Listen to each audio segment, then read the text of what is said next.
then, any questions about anything before we move into the actual program? Or? All right, well, good. Well, Brigitte is going to tell us about Mary Boynton. And Brigitte, if you would like to take the floor and have at it. Hi. I feel like many of you know about me. I'm Brigitte Stephenson. I'm the curator over at the Sanford Museum. This is a lecture that is near and dear to my heart because it is based off of my own personal research I started doing when I've pretty much, gosh, this has been about probably 5 years ago that I've started working on this project.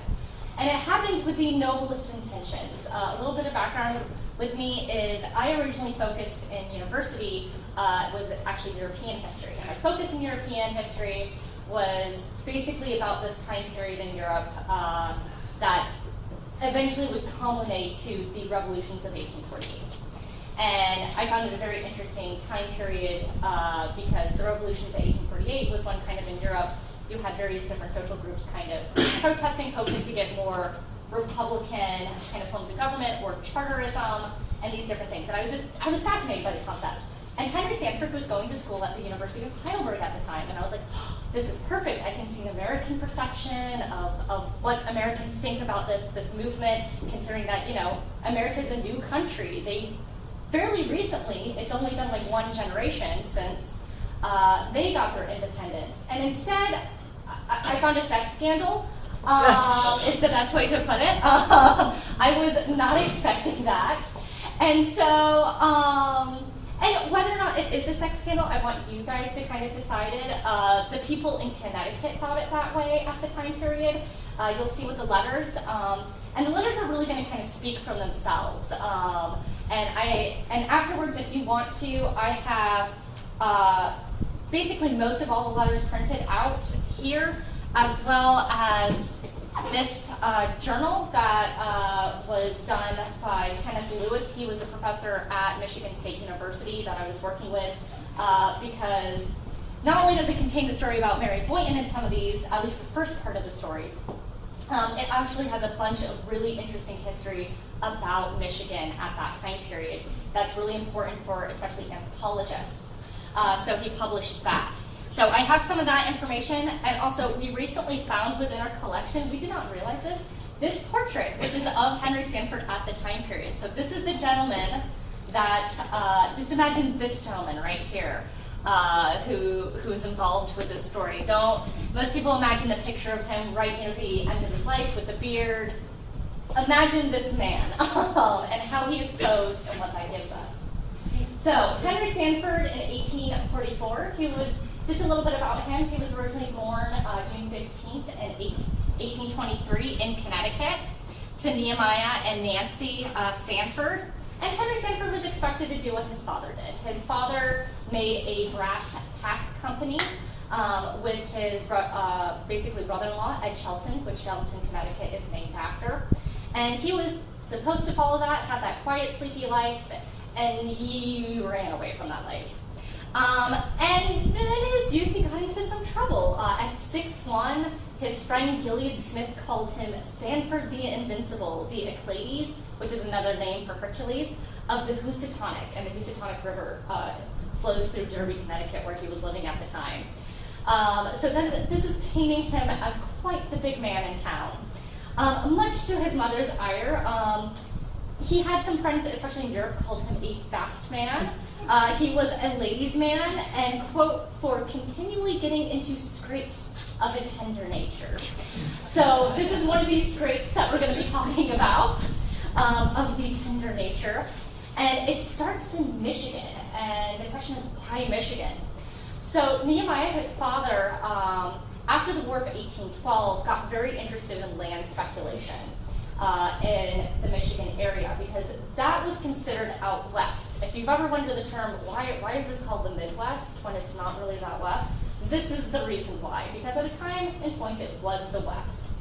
And Nehemiah, we have some conflicting documents. There's some documents within our collection that indicated that he might have served in the War of 1812, but we haven't found anything outside of that. With that, he actually would have been able to kind of be part of a land lottery since he served. We don't know if he got land through that way, but we know he started purchasing a bunch of land in Michigan, thinking that it was going to boom. And some of it did. Mainly he was doing it in the areas of Cass County and St. Joseph's County. But unfortunately, poor Nehemiah, he dies when Henry Sanford is 18 of tuberculosis. And Henry Sanford cannot access pretty much his will until he is 21. So at this story, he is 21, going to Michigan to check on his father's lands that he has inherited and see what exactly he wants to do with them. And while he is there, he goes to Niles, what happened? Oh, there we go. Niles, Michigan, in 1844. And he goes to the American Hotel, and in it he hears this lovely singing voice. And he writes about this in his diary. And he writes, "The door opened, and in came the subject of all my curiosity, the sweet singer, pretty-faced Mary. I dropped my knife and fork and fumbled my unreadable. Oh, but she was very pretty.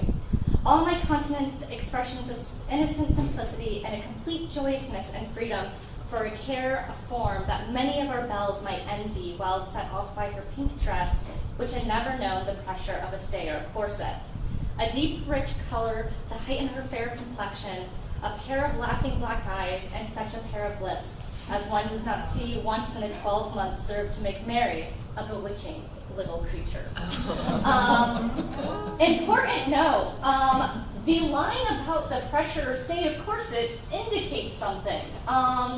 So at this time period, people tend to think of a modern era tends to think of a corset as this horrible thing that oppressed women. It really wasn't. If you have a really well-made corset, it's not bad, and there are various different styles. Actually, this is a time period where you get transitional from what was corded stays into what we know as the corset. But a corset was pretty much also a supportive garment. So why would someone not be wearing a supportive garment? Because they don't need it. Because in his diary, he writes, "Oh, she was just but 16, crossed out, no, 14. Oh. So he is 21. This is a 21-year-old and a 14-year-old. And so a little bit of content warning. We don't know exactly what happens. You can make your speculations. But yeah, this is, and the question is like, is this appropriate at this time period? And the thing is, most people in their genealogy has somebody that is a child marriage.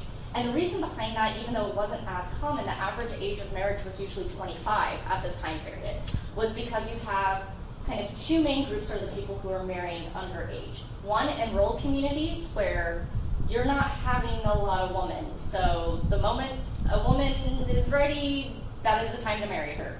And when I say woman, I mean girl. And then also in the cases of wealth, where you're trying to keep that money within a certain social circle. So those are usually most people find in their genealogies that, but it wasn't that common. And that's because if you have a descendant that is going to a rural area, that's where you usually might see that. And women didn't live long. They died in childbirth too. There was the chance of childbirth, but it's not rare. Like for instance, like Nancy Sanford, like lived up till she was in her 80s, and she wasn't like a freak of nature because she lived up until her 80s.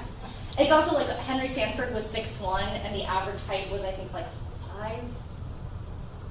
5'4" for men. I may be wrong on that, but shorter than we think. But he wasn't a freak of nature. It's just your statistics are going to be skewed, because you have a significant part of the population that's not getting the nutrition and it's stunting their growth. And so that's kind of with that. I wanted to give like a little bit of that, but apparently they spent 2 nights on the settee. This is mentioned multiple times, in quotes always. So I'm gonna say, give a couple of quotes and you can come up to your own idea what that might mean. And she actually does give a little bit, they kind of court for a bit, and she gives a little bit of her backstory. Her mother came in and gave me some account of herself. They were from Brooklyn, New York, originally meeting with misfortunes and then gone to Michigan City. Here, a brewery which her husband owned burned up without insurance, and it went with nearly all they owned. They had come to Niles and were keeping the hotel with its former proprietor as Mr. Pendle. Mary, or this daughter, it seems she was Mary, she did not tell me so, was not her own child, and she was adopted as an infant. So her parents are her adopted parents. This is important for later, so just keep that in the back of your mind. And then Henry Sanford writes in his diary while he's courting her, she soon rallied, however, giving one of her little hands and told me to take one of her rings, putting it on my fingers to wish, and it would be accomplished. I took the ring and wished, and what I wished, whether it was fulfilled or not, is not no one's business. Only this I know, that in my dreams that night a pair of ruby red lips, and such a pair, figured very conspicuously before my sleeping vision, and wishes seemed again accomplished. So Henry's writing this in his diary, and he has kept it for future generations to read. And not only that, Mary and him kind of keep on courting after he goes and leaves. And something important to note, she was singing a song, and at the end of it, she writes, the song ends with, I wish I were a pigeon. So this is her referencing the first time they met. I had kept my promise and did not read your letter in the dining room, but read it sitting at the settee where I spent 2 pleasant evenings about 2 weeks ago. And then she writes in kind of making fun, I don't know the original tune of the song, I wish I were a pigeon, I would fly to Cincinnati to see Henry Sanford and him to flatter. So, yeah, take that as you will. Again, it is 2 nights on the settee in quotes. What that means, we'll never fully know, but considering other things that we know, we can maybe put 2 and 2 together. But unfortunately, they keep on courting after she goes actually up to Buffalo at one point to be with her grandfather. Interestingly enough, her grandfather's been having hard times because he was originally a blind maker, kind of an artisanal blind maker, and he was complaining over the fact that he can't get any work because there's a new factory that's making blinds. And so it's put him out of business, and to work in the factory would be cheaper than what he ever made. And this is actually a really good primary source that shows how the Industrial Revolution took away kind of these up-and-coming middle-class jobs to make them into factory jobs. So I found that very interesting while doing it. So again, this story has a lot of scandal, but also has ties to real historical events that affected the people that are involved. So they're courting, but Henry Sanford tries to break it off. And he says, I may be held too favorable of a remembrance. And he writes to her, I thought no such serious thing, how should? You were 15 and I 21. I spent 3 days in Niles, 2 evenings which had been in your company most agreeably passed. I had left with the thought that we should perhaps never meet again. Here was nothing on so short an acquaintance to authorize love. And Mary gives it back to him. I have to laugh at this letter, even though it's very like, oh gosh, you're 14, you don't know what. It gives very much that energy where it's, oh no. Your friendly and serious epistle of the 20th has just reached me. And in the first place, to relieve your mind from all the pain and anxiety which say that no idea of love towards you had even entered my mind. Though I am rather young in years, I think that I've had enough experience in the world and the ways of mankind not to mistake flattery for a noble and generous affection. And now, Henry, let me assure you in friendliness that the next time you endeavor to play upon the feelings and affections of girls, just remember a Hoosier girl is a match for a Yankee boy. I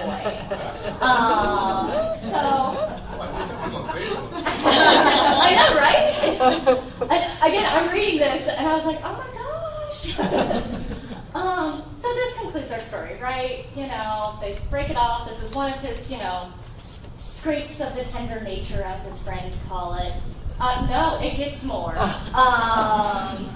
Because that was not the last time they would meet. And Henry Sanford goes to New York City to go to the boat in the United Kingdom, and he runs into Mary Boynton's adopted father. And he writes in his diary, says this is actually a picture of New York City, around roughly the time period, about maybe 5 or 6 years off. I had happened accidentally when in New York to meet her father in the streets. She told me where he lived, and I called her there. She was overjoyed to see me, and had a long chat with her, which I found that she had a number of admirers among young men. Few friends or acquaintances among her own sex. She was lonely, cried when by herself every day, and wanted to go back to Michigan. I carried away quite interested in the girl, thinking over in my mind how I could be of service to her. I saw readily in her mind that she needed some fixed occupation. She did not go to school, she said in my inquiry, but would like to. And he goes on to then later say, I felt an interest in her such as a brother would have for a sister, and unreadable, would send her on school of my own expense. So the question is, after they spent, quote, 2 nights on the settee, how fast do they become brotherly and sisterly? And that's where it gets kind of complicated.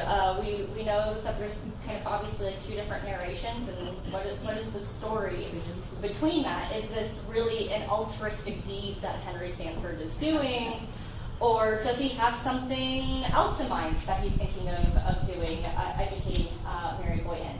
So he sends her to his friends, Mrs. Haines and Mrs. VOUGHT, who are teachers. Interesting enough, this is where the school was located, and I have a Sanborn map over here. Fun fact, Sanford is not the only place that has Sanborn fire insurance maps. So you can search in many different cities and find your own Sanborn maps. And in fact, the school is still located in New York, and it's the National Arts Club. So if you're ever in New York City, you can visit this place. Also, interestingly enough, Mrs. Haines has been depicted in a movie. She was played by Janet Beecher in the movie All This in Heaven Too, alongside Betty Davis. So the story is really about, I know I have a French name, and I'm sorry I cannot pronounce French last name, so I apologize. Henriette Desfortes, who was famous because she was a governess to a noble in France. This noble killed his wife in order to be with the governess. She claims to have not known anything, flees to America, and becomes a teacher. What's interesting about this case is this noble, while he is in jail waiting trial, kills himself via cyanide. And the French public, there's a lot of conspiracy theories about this that pop up. Mainly like, did he really kill himself, or somebody forced him to kill himself because they didn't want the nobility looking bad? And also, the French had this kind of mindset of, everyone needs a fair and proper trial. He got to choose his own death, and he shouldn't have been able to choose his own death when he took the life of another woman. And it's been credited for one of the kind of populist reasons why people were kind of agitated against the nobility that would accumulate into the revolutions of 1848. Was Miss Desfortes Mary Eliza Boynton's teacher? I think they just missed each other about a month, which is really interesting. But Miss Haines knows both of them. So again, we're going into this whole thing where the history of the time period is equally as interesting, and the story is carrying us through that. So now we get to Gilead Smith, who is Henry Sanford's best bro friend. This is the type of man that they write chatty, fraternal, their letters read very much like texts between 2 men today.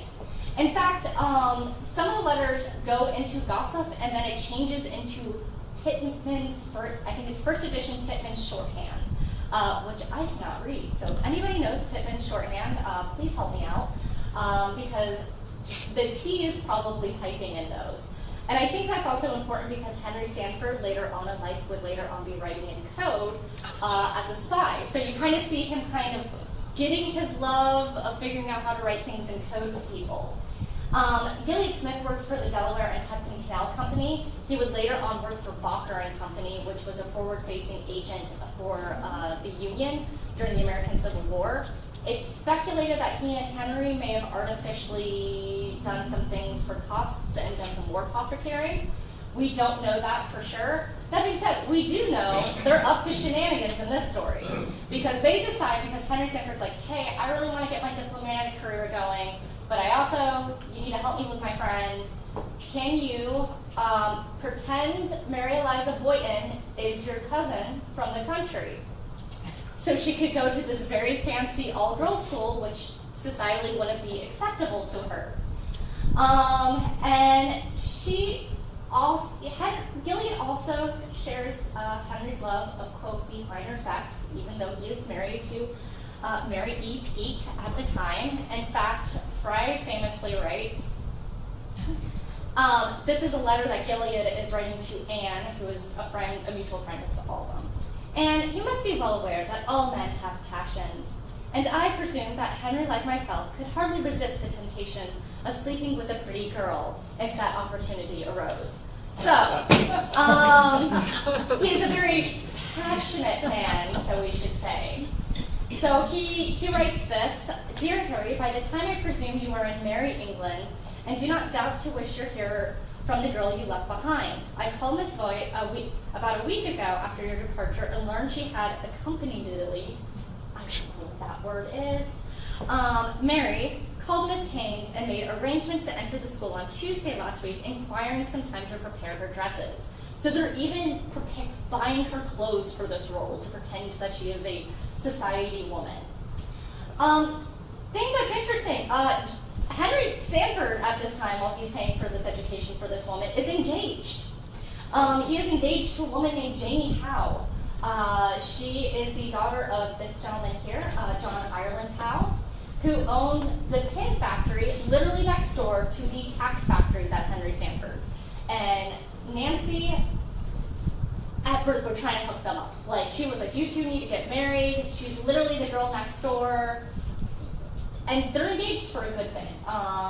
They literally live like down the street from each other. And her house, the Howe House, is I think still standing in Derby, Connecticut, and the Derby Historical Society is trying to preserve it. So that was about 5 years ago. I'm not sure if they're still doing that fundraising, but if you want to preserve a little bit of history, you can go help them out. So they're engaged to get married. And the question is like, why are you educating this other one in New York while you're going to school in Europe?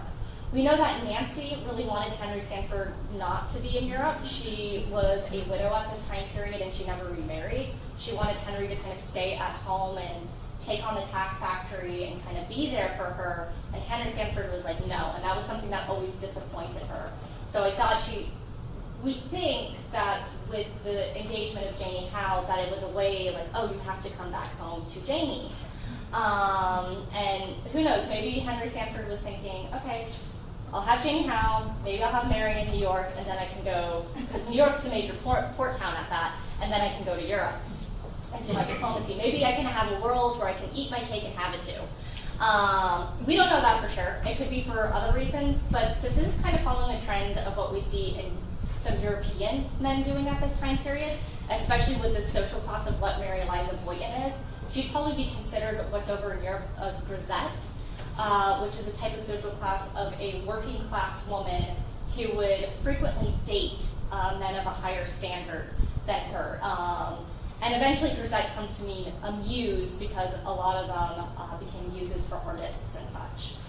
So it seems like Henry Sanford might be trying to educate her like other men in Europe, like he's taking these ideas of that. So I kind of want to talk about Mary's studies because this shows a little bit more of her personality, and I think it's kind of important because this is a woman whose life is kind of being controlled by all these men around her. She's trying to have kind of some say in things, but I think it's kind of important to see what people are talking about her.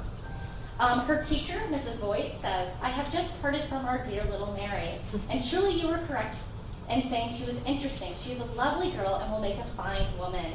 As her character develops, I find more and more to love and admire, and she is very artless and natural, gains upon us every time we see her. I have been to see Miss Haines repeatedly, and I hear from her that she is deeply interested in the child. Miss Haines thinks she improves rapidly, says that she will make a superior woman, and she conducts herself all the time with the greatest prosperity. So her teachers love her. Gilead writes, Miss Vought says somebody has been unkind enough to wish to convey to Mary that she is a foundling. So remember that whole thing, like she was in New York and she wasn't making friends with women. She's now getting bullied in school too from other women. I can't help but to feel bad for her. Foundling is a woman who is basically not a biological child or under the tutelage of someone. And it was kind of used sometimes a little derogatory that you weren't of the social class, you were just being praised within that. And that has most broken her heart. I was very much surprised to hear this. I am necessarily guarded in my comments with Mrs. B, as I do not know now how much you may have been told on the subject by you. So again, we're keeping up the charade. Therefore, make no advances whatsoever. Still, we are good friends. And Mary even writes to Henry Sanford what she does. She writes a schedule of her day. She writes that her favorite thing, I have never studied astronomy before, and I am delighted by it. I think that's so good, like she's telling her favorite subjects. She goes, I feel God has placed me in this world for a higher purpose than to live as I have, and what can I do without education? Nothing. So she's very thankful for her place. And she's also kind of scared, because she writes, I am afraid you think I have not improved much, but I do study very hard, and sometimes I almost get discouraged, but I will not give up. So I think that's also very interesting. And the summer months, they send her to another school, which is Bloomfield Seminary and Madam Cook School. I put this in. This is a little bit about what has been written. The thing that's important is that we know that Henry Sanford pays for this, the vocal music, which is a regular brand of instruction. So remember how they met. They're for singing, and Henry Sanford's trying to foster her being able to sing. She doesn't love this school that much. She writes, I should be much more happy here if there was anyone we could love. But Mrs. Cook always gives me such chilling looks that I am afraid of her. So not as happy in this. So you're probably wondering, okay, this is a lot. How much does this cost? Well, he literally kept his receipts, as the slang says, and they're literally the receipts.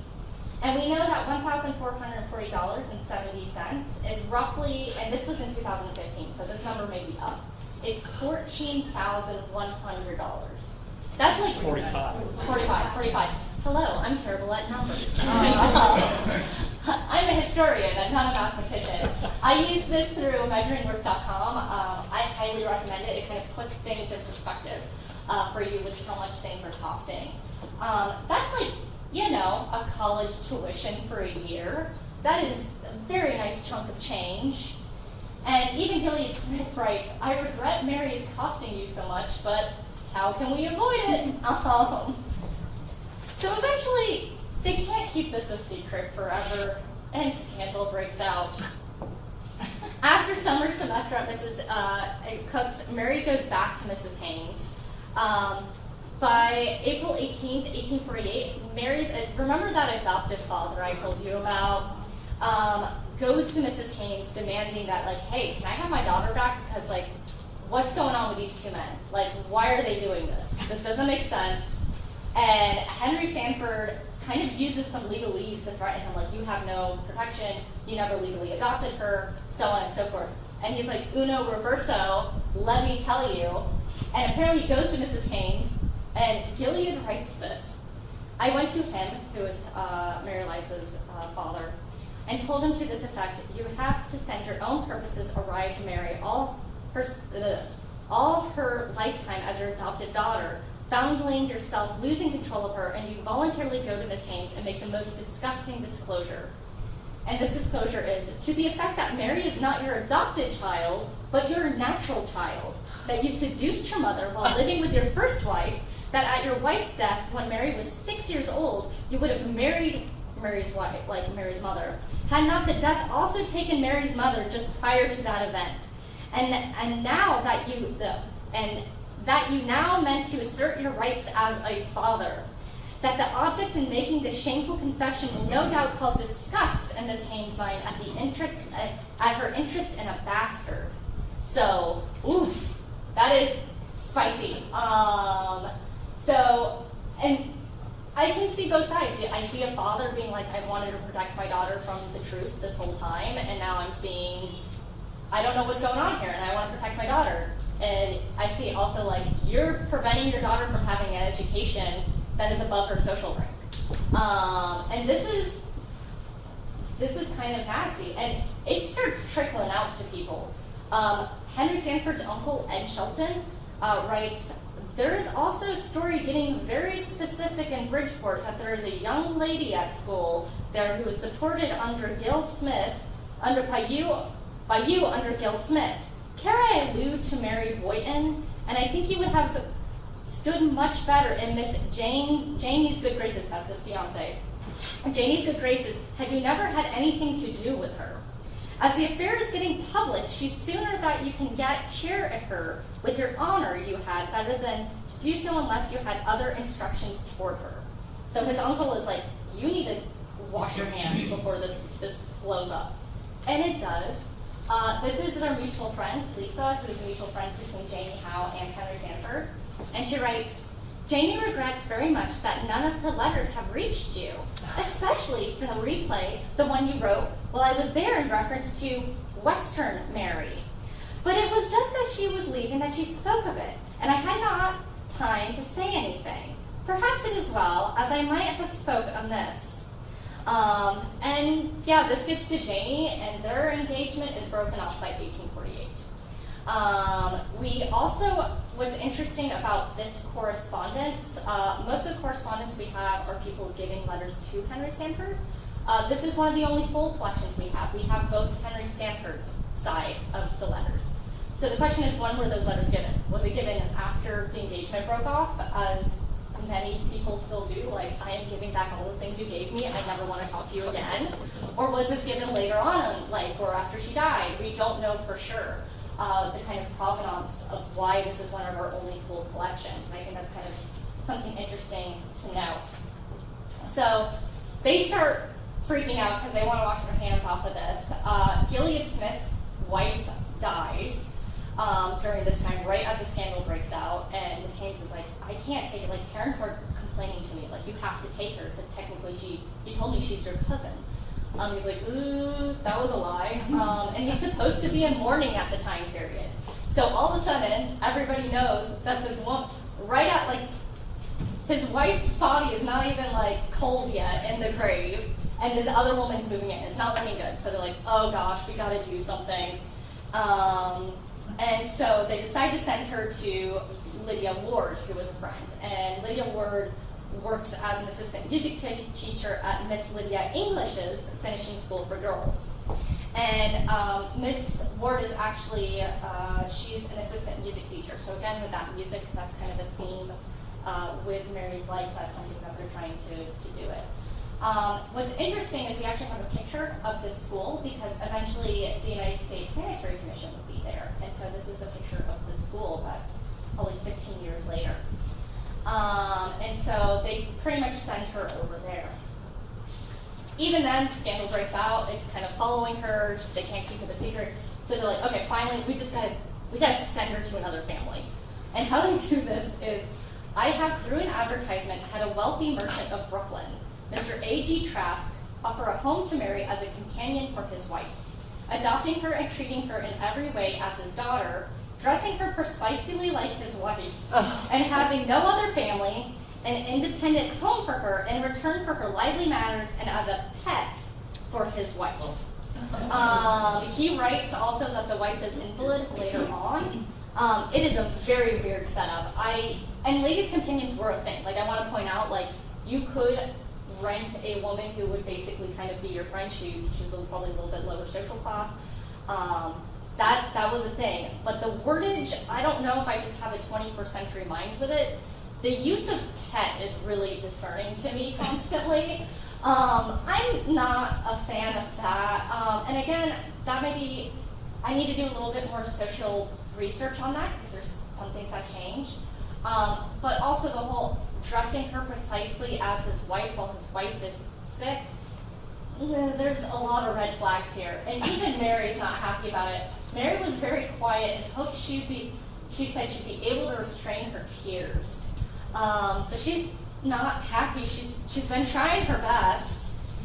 And so they're like, even when she's pet, they're like, the best way to get the scandal is just to marry her off. And so they try to hook her up with like a friend named Mr. Chinook. And this is a story where Mary decides, you know what, I'm going to start making my own decisions. And so we have the eloping with Mr. Henry Draper. Again, the twists and turns. So she has to go to Maine to meet Mr. Chinook, and I'm pronouncing that name probably wrong as well. And Gilead writes, who knows?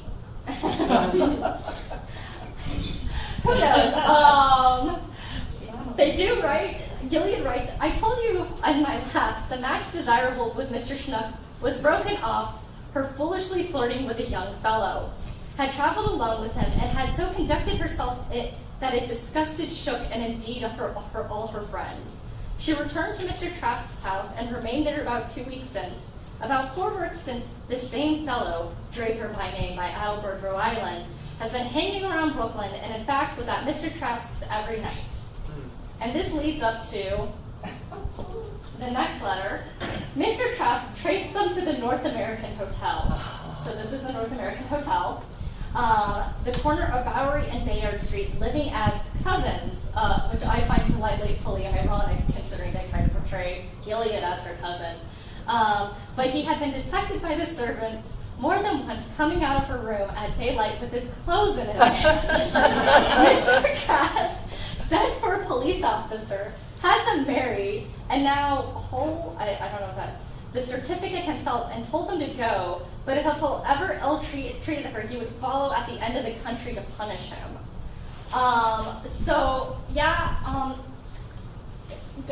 Good for you, Mary Eliza, for choosing your own destiny, but maybe not the best way to do that.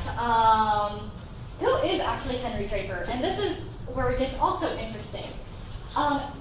Henry Draper is actually known, if you are in a very obscure form of history, which is American operatic history.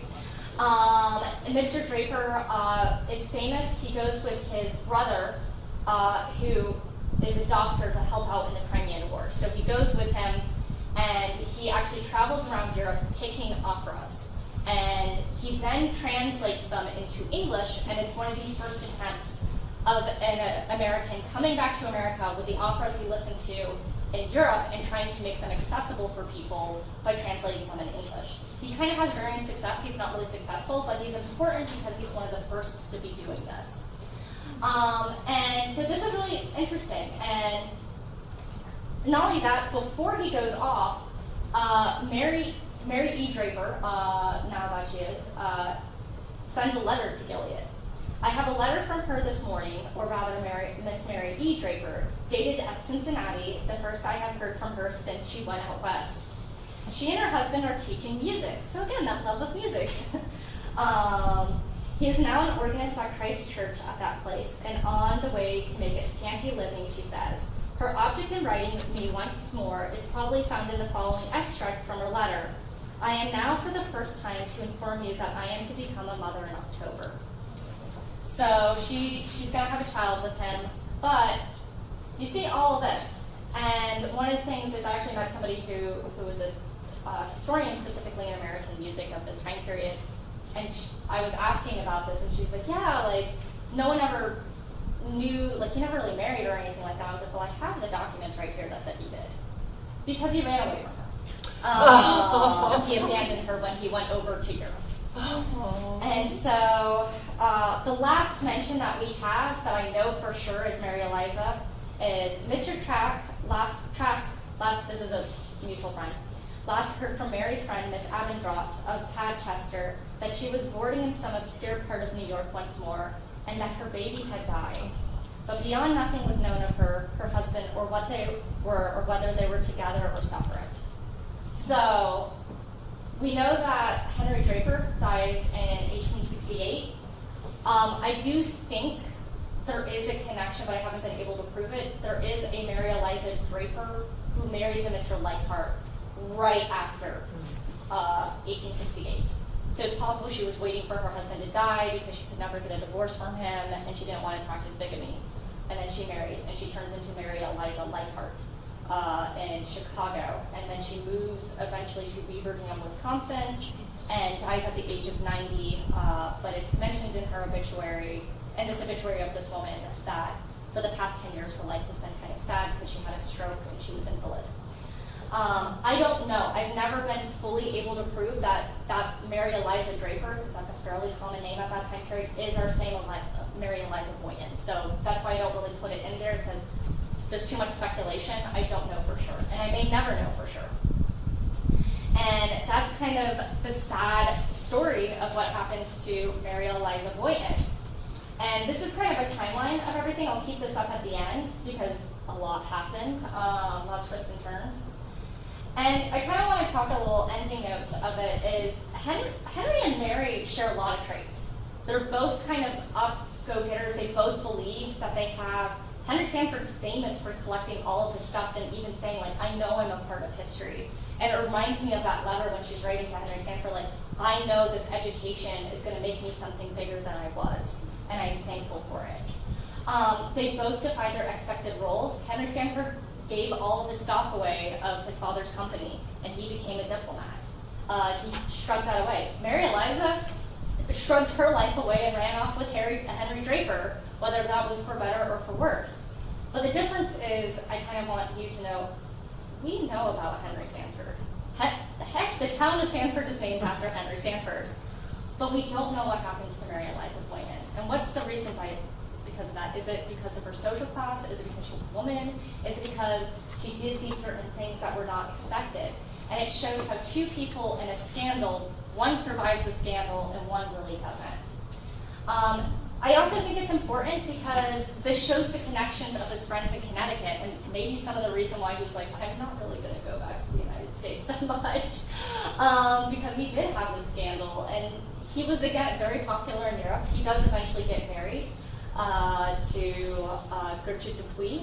I've never gotten any sense after that, like he might have left that side behind, that Playboy side. I've never gotten that he was ever unfaithful to Gertrude. In fact, her letters are very loving. There's these sweet letters where Gertrude is like, she draws pictures. She's like, I'm missing you in my bed. And like, these are all the places I wish you were, but you're not. So they seem to have kind of a loving relationship. But Henry's a human being. We've all made regrettable choices in our 20s. My goodness. So I think that's kind of, now as I turn 30, I can look in my 20s in fondness. But I do think it's an interesting story because it's human, and not only that, it has all these ties with these obscure other historical movements. And so it's interesting to kind of be like, let's be in the shoes with this. So thank you so much for coming with me as I spill the tea on our town founder.